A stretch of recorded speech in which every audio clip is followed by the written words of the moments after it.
Good morning, ladies and gents. So, excuse the state of me. I've started work on the E30 again. So, we're just starting into January, obviously 2024. We've started getting really booked up already, so we've done a bit of an offer on wrapping and stuff, and it's gone mental.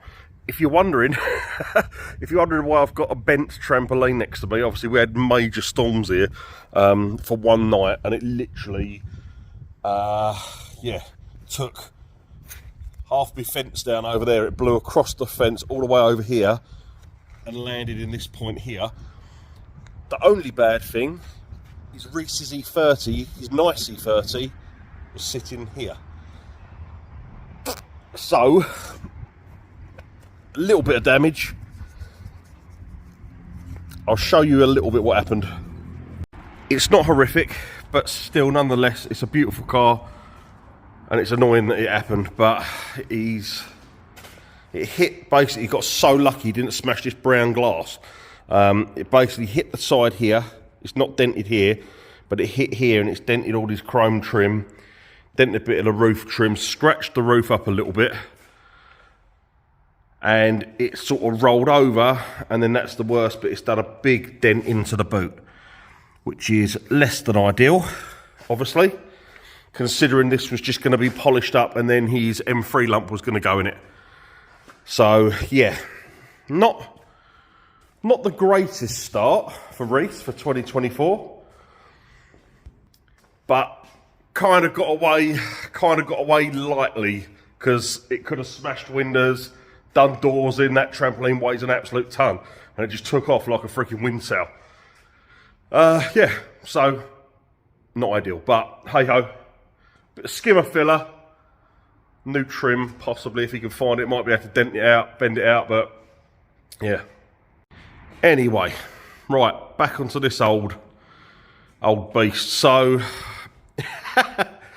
as per usual, I'm looking at the two cars and it's like a broken record. Seriously, I do my own head in. It is like a broken record. I've had a message from a guy who's seen that I took this off of sale, and wants to desperately come and have a look at it, which is fine. I only took it off of sale because, one, I wasn't getting the money that I wanted for it, and two, I didn't really want to sell it. But the more and more I weigh it up in my head, I've got this project to do. I've possibly got an E36 project, which I might do, and I need a trailer, I need a truck, and all of my money's tied up in the JZX.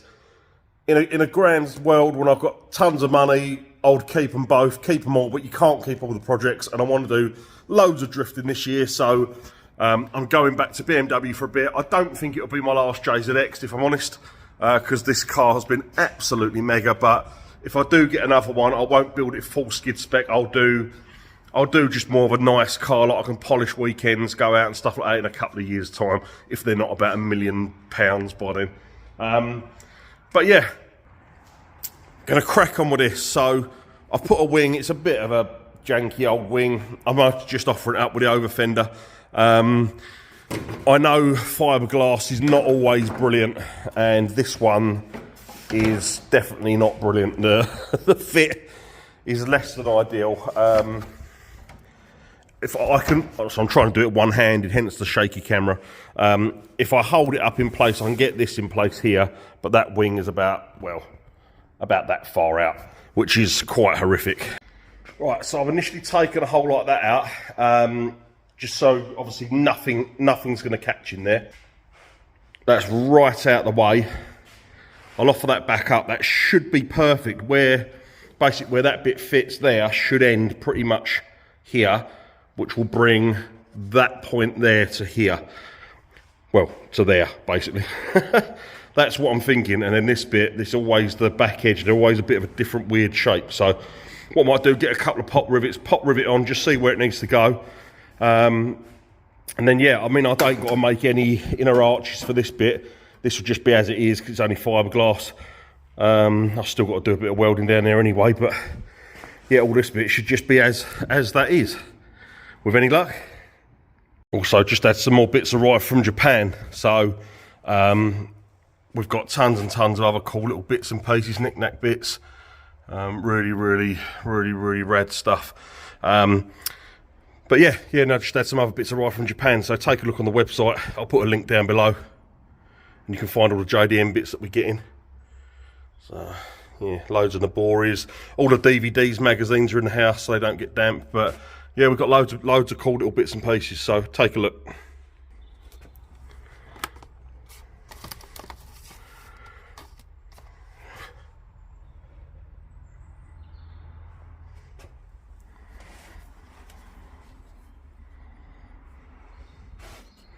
So cool. I've had a few of these. They always go so well. They're quite expensive now in Japan. You can still get the newer ones, obviously, from Euros, but these older ones are quite hard to come by. I think I've got this up for 39 quid. It's like a document folder that you put all your insurance documents in and stuff like that. But this is signed by an American. I think that's his son's signature. Excuse me if I'm wrong, but I'm pretty sure that's his son. But yeah, looking very cool. That's $39.99. Right, back onto the E30. So it's amazing how much difference it makes. Looks like a car again. Obviously the camera's ridiculous on that at the moment because I've just jacked the wheel up. But yeah, you can see this is the narrow one. So this is a 7 ET0, I believe. I can't remember exactly what these were. So these are they're a 7.5 minus 7. Yeah, and these are a 7 ET0. So normally I wouldn't run a 7J, but because I'm planning on getting quite a serious lock kit on this car, like an SLR lock kit, say SLR, I'm not too sure. I'm not too sure if the SLR lock kit makes it a 5 stud, and obviously I don't want that, I want a 4 stud still. There is a company out there which obviously do make a decent lock kit in 4x100 hub on the end. But I'll just have to have a look around. I saw a load online last night, but yeah, that's the plan, is to run a 7J ET0 because at the moment it's pulled out manually on the jack. But when you put a lock kit in, I think it extends it by like 80mm each side. I think there was one which was like 65mm each side, which will obviously make that right on the overfender. So yeah, they're a 50mm overfender, I believe. But yeah, it's looking more like a car. It's a shame I didn't have the back one jacked up as well, because they look mental on the back. That would have looked amazing. But yeah, it's getting there.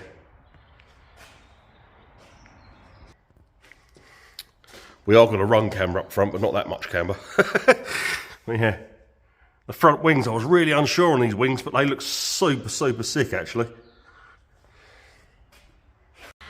Right, so what have I got next to do? I've got to get the plates done for this and that. So basically flat plate the floor. I've got to get this roof finished off. I've got to order a fiberglass roof, get that on there. All of this sound deadening and crap has to come out of this car. I started knocking out that tunnel that was dented, so that's just a skimmer filler on that. That'll look $1 million again. A little bit more welding to finish up on the seal underneath. A little bit more welding there to finish up. But yeah, it's just getting all of the sound deadening out. I've started chopping out all of the old little nubbins and bolts that don't need being in here. Because the plan is, obviously, get this car painted black. A little bit like Reese's black, just a solid black. I just think they look so good in black.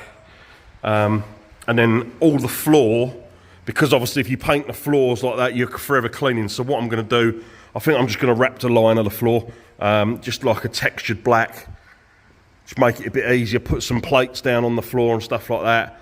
I did think about going in interior with a cage, like a full cage like I've done in this. But this already had all the stuff here ready to go. This thing isn't.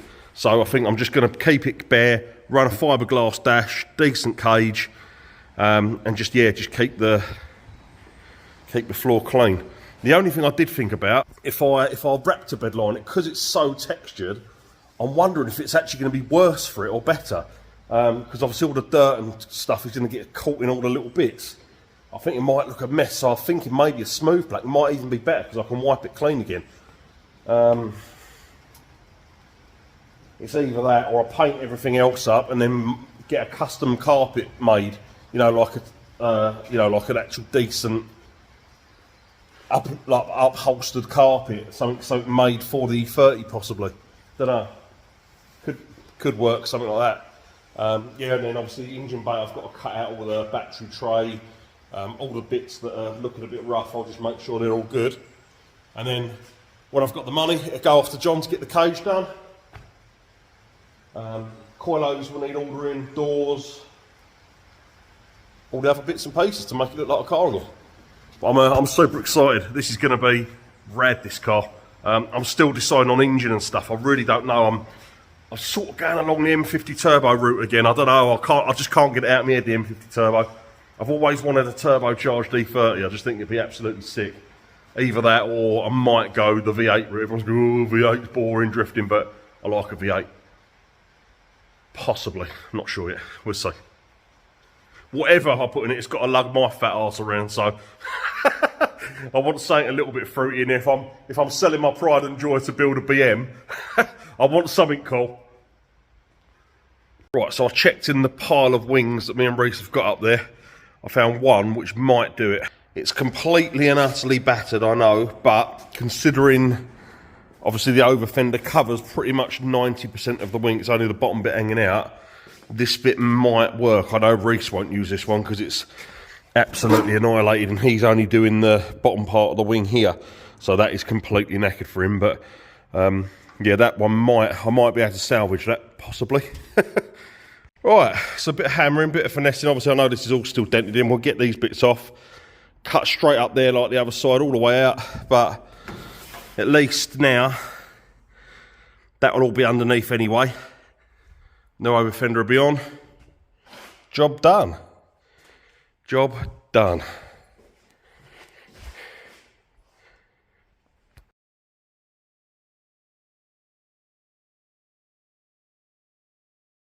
Right, okay, so I've just cut this wing out. This was obviously all the damage, but the majority of it's straight along the line now, so all I'm going to do is run a skimmer filler over that. Not that you're going to see it anyway, it's going to be underneath, but I can't leave that underneath the over fender. Just in case I'm at an event and I rip one of these off and then you see that underneath, it's going to look terrible. So I'll... once this goes into paint, because I'm not going to wrap this one, I'm going to get this painted all black. So once it goes into paint, I'll get them to paint all these wings. Well, Jake will paint all these wings up, and then the overfender separate. I'm just offering the overfenders up to see what they look like, basically. Yeah, so the only problem I'm having at the moment is this bit here. I mean, this all gets covered still by the trim, but basically when this arch goes on, because it's a lot wider here, you get like a gap under here.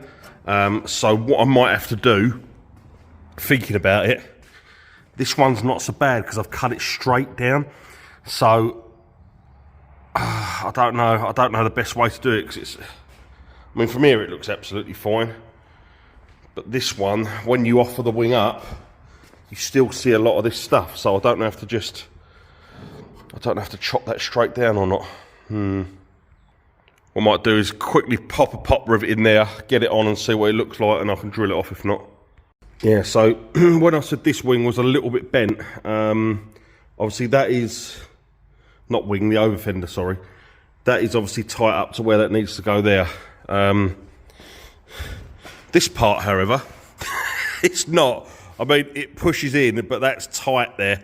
So it needs to, oh, that's under some tension. So one hit on that wing, I think that's going to explode.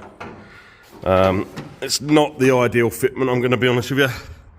That's me, well, you can see where I'm pushing in there, it's bowing the middle up. So yeah, I think one little tap on that wing, this thing's going to go kapow. Oh dear, fiberglass problems. Right, there we go, that's front over fenders completely fitted. Obviously still got the gap here I've got to sort out. Not too sure what to do with that yet, but they're on. So, yep, once all the trims go back in, should look pretty neat. Nice down that edge, and the top edge actually has gone alright. The top edge has gone pretty sweet. Probably better than the other side, but it's just this gap here. I'm not sure what to do with that. I've had two really janky wings underneath, so it could be they're even bent, because I can see they're bent here a little bit. See there and there.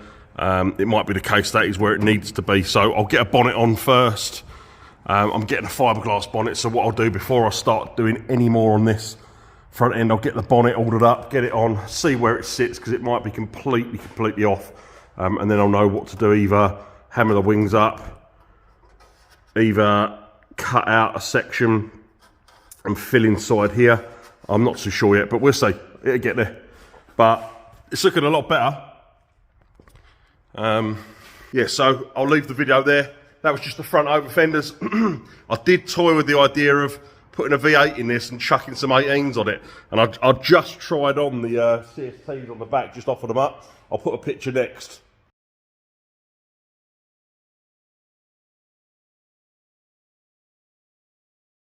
Yeah, they looked all right, but it's just too big. E30s need to be on small wheels, and I just think they look so badass on small wheels. They look so good. So I'm going to run with my original Mark 1 SSRs, which I was going to put on it in the first place. I just think it'd be better. I can run a 2.8 in it. It'd be lightning quick. It'd be so light and so fast, this thing. I can't wait. It's going to be great.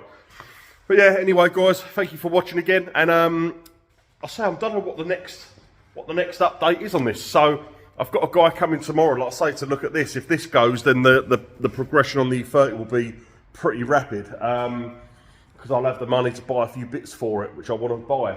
I think doors, boot, roof and bonnet is a must, because it'll start looking like a car again.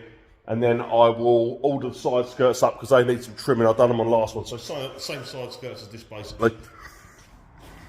These are unique custom side skirts. They're actually for an E36, and you just chop the front end off. But yeah, they look pretty smart on there. So yeah, I'll get them ordered up, and then I haven't decided what front bumper I'm going to run yet. Rear bumper is sorted. That's coming from Unique Custom, not Unique Custom, sorry. Rear bumper's coming from Lowe's Fiberglass. He's got a really cool one which will go with the skirts nicely, and then I've got to try and find a front bumper that'll match. I was thinking like an old Alpina bumper, because they've got that lower lip which comes down, but then again, it hasn't got a little jutty out bit on to match the side skirts and the rear bumper. So yeah, I'm unsure which route to go yet. What else is there? Then it's cages off to Monkey Motorsport for the cage, Metal Monkey Motorsport. John Stevenson, he's doing the cage for me, and this will be pretty wild actually. I'm going like NASCAR door bars, full hexagonal harness bars, because this is going to be pure drift car obviously. I might even try and get him to come through the front into the turrets maybe, get him to knock up some bash bars for me and some jacking points again, such a nice and easy track. But yeah, now I've got obviously suspension I need to order, so it's gonna be an expensive month. Once I get paid from whatever with this or whatever, it's gonna be a bloody expensive month, that's for sure. But it needs it to move it on, because I've got my 40th birthday coming up this year. Oh God, I can say this year is my 40th now. Oh, good goodness, I'm getting so old. Anyway, I've got my 40th birthday coming up this year, and I normally do a birthday bash. And I want to try and do the next one at Driftland again. So I've only got like 5 months. 5 months, we'll see. I'm not sure it's going to happen, looking at the state of it at the moment, but it's all money. If I've got the money there, I can buy the parts and get it sorted. So, but it does look a very, very, very long way off at the moment. Even if I can get all the parts on, it's not painted, I don't care. I'll just go there and have a skid and do it afterwards. But yeah, it's looking. Do you know what it is? It's like when you start adding stuff up with it. You know, like it's got no fuel system in it. So I need to flat plate the floor, do a fuel cell, obviously brakes all round, hydros, gearbox, engine. You know. Everything basically, it's just a bare shell. So I think it's going to take me a lot longer than expected. And I don't like to say it, because I don't like to say it, but I don't even know if I'm going to get out this year drifted. So, but we'll try. We will try our best. Anyway, thank you for watching, guys. Until the next time, laters.